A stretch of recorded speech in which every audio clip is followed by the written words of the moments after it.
Salut à tous et bienvenue. Dans cette vidéo, nous allons déterminer la valeur exacte de cosinus de t plus sinus de t, sachant que cosinus cube de t plus sinus cube de t est égal à 11 sur 16, où t est un nombre réel qui appartient à l'intervalle qui est fermé en 0 ouvert en 2π. Alors tout de suite, nous allons commencer. On va tout d'abord poser que s est égal à cosinus de t plus sinus de t. L'idée ici, c'est de calculer les puissances de S et de trouver une équation algébrique dont S est une solution. Alors, on va calculer S au cube. S au cube est égal à cosinus cube de t plus 3 cosinus carré de t sinus de t plus 3 cosinus de t sinus carré de t plus sinus cube de t. Nous obtenons cela en utilisant la formule du binôme de Newton.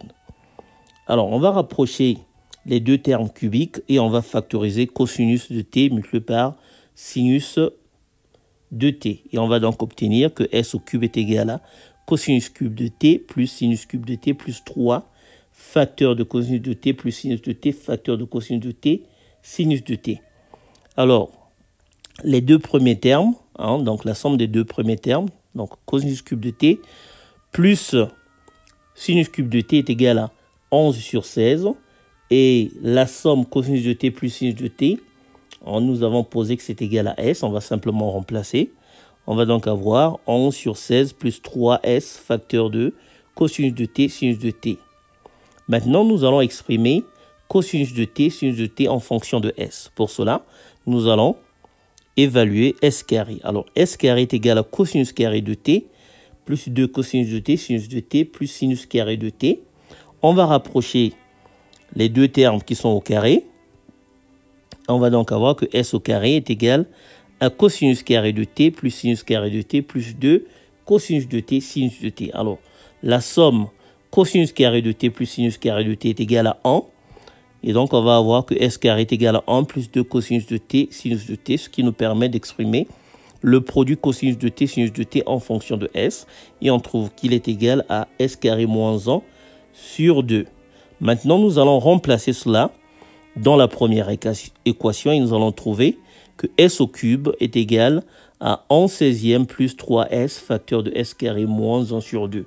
Nous multiplions les deux membres de cette équation par 16 et nous obtenons 16 s au cube est égal à 11 plus 3s facteur de s carré moins 1. On va développer le deuxième membre pour avoir 24s au cube moins 24s plus 11. Et maintenant, nous allons tout ramener dans un seul membre et obtenir 8s au cube moins 24s plus 11 égale à 0. Alors ça signifie qu'en fait, s est un 0 du polynôme qui est défini par f de x égale à 8x au cube moins 24x plus 11. Alors nous allons donc déterminer les zéros de f. Alors c'est un polynôme plutôt inhabituel. Donc, on va essayer de voir s'il n'a pas des zéros qui sont rationnels. Alors, on va supposer que R ici, qui est égal à P sur Q, avec P et Q qui sont premiers entre eux, on va supposer que c'est un zéro qui est rationnel. Et si c'est un zéro qui est rationnel pour F, alors 11 doit être un multiple de P et 8 doit être un multiple de Q. Alors, en d'autres termes, P doit diviser 11 et Q doit diviser 8. Donc ça nous permet donc de déduire les valeurs possibles de R. On va donc avoir ces valeurs-là. Alors maintenant, on va essayer d'évaluer F en ces valeurs pour voir laquelle ou lesquelles vont annuler le polynôme. Alors si nous calculons F en moins 1, on trouve 27. F en 1, c'est égal à moins 5. F en moins 1,5, on trouve 22. F en 1,5, on trouve 0. Donc voilà, nous avons trouvé un 0. Alors, donc 1,5 est un 0. Et donc cela signifie que un facteur linéaire de f de x est donné par x moins 1,5. En d'autres termes, f de x est divisible par x moins 1,5 ou par 2x moins 1.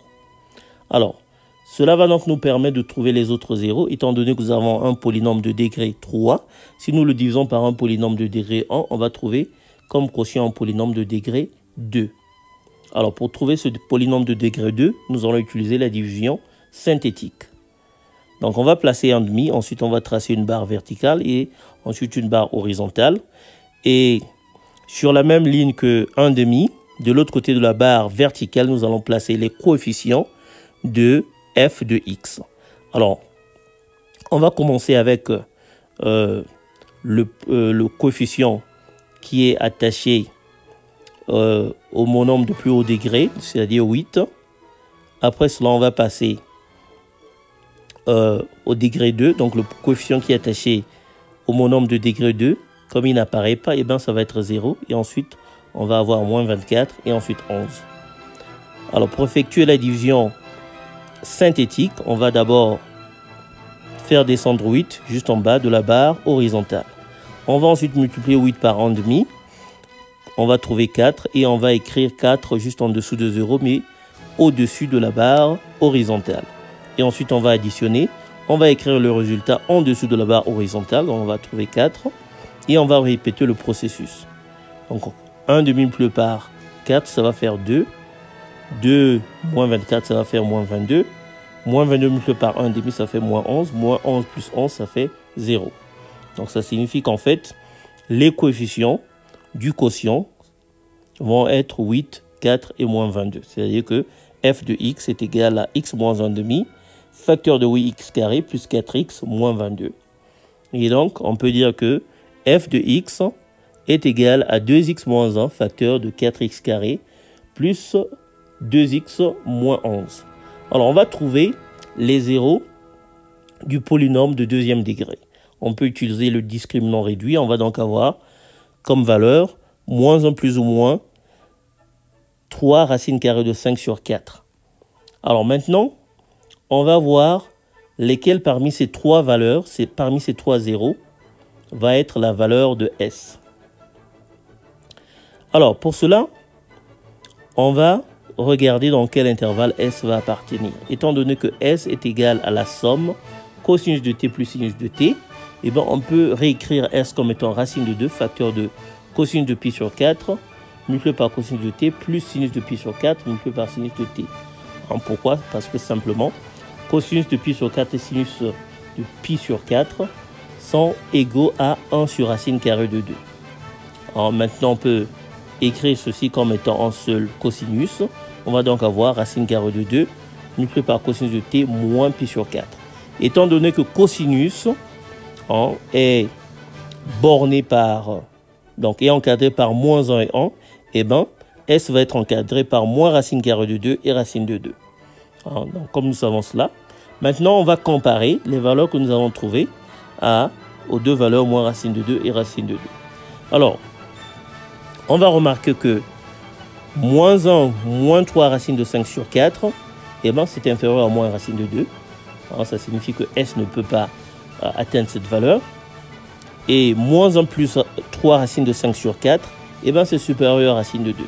Par conséquent, S est forcément égal à 1,5. Et donc, nous concluons que cosinus de t plus sinus de t est égal à 1,5. Voilà, nous sommes donc arrivés à la fin de notre vidéo. Merci d'avoir suivi. Je vous dis à très bientôt. Ciao.